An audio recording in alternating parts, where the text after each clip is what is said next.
بسم اللہ الرحمن الرحیم۔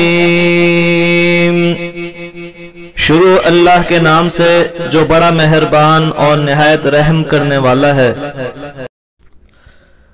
امیر المومنین حضرت علی بن ابی طالب رضی اللہ عنہ کا ارشاد ہے کہ سب سے بہترین عمل نیکی کا حکم دینا اور برائی سے روکنا اور فاسق سے بغض رکھنا ہے۔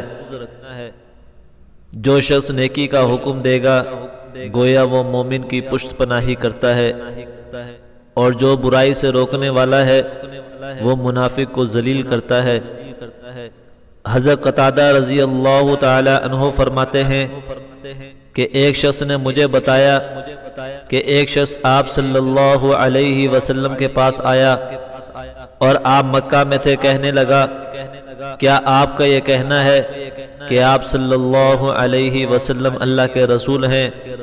تو آپ صلی اللہ علیہ وسلم نے فرمایا ہاں۔ تو کہنے لگا کہ اللہ کے نزدیک سب سے زیادہ پسندیدہ عمل کون سا ہے؟ تو آپ صلی اللہ علیہ وسلم نے فرمایا اللہ پر ایمان لانا۔ کہنے لگا پھر اس کے بعد کون سا عمل ہے؟ تو آپ صلی اللہ علیہ وسلم نے فرمایا صلح رحمی کرنے والا۔ پھر کہنے لگا اس کے بعد کون سا عمل ہے؟ تو آپ صلی اللہ علیہ وسلم نے فرمایا نیکی کا حکم دینا اور برائی سے روکنا۔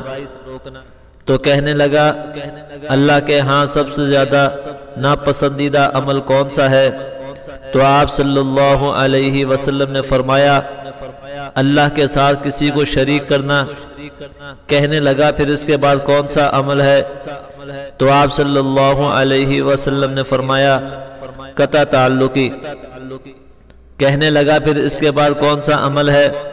تو آپ صلی اللہ علیہ وسلم نے فرمایا نیکی سے روکنا اور برائی کا حکم دینا۔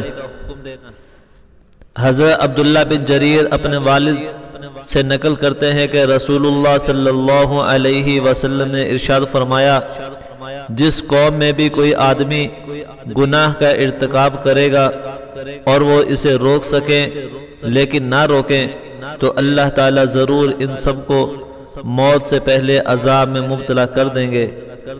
دعا فرمائیں دوستو اللہ رب العزت سے کہ اللہ رب العزت ہمیں نیکی کا حکم کرنے اور برائی سے روکنے والا بنائے، آمین ثم آمین۔ دوستو اگر ویڈیو اچھی لگے تو اسے لائک کیجئے، کومنٹس کیجئے اور اپنے دوستوں کے ساتھ ثواب سمجھ کر شیئر ضرور کیجئے گا۔ ملتے ہیں پھر کسی نئی ویڈیو کے ساتھ، تب تک کے لیے اجازت دیجئے۔ السلام علیکم ورحمۃ اللہ وبرکاتہ۔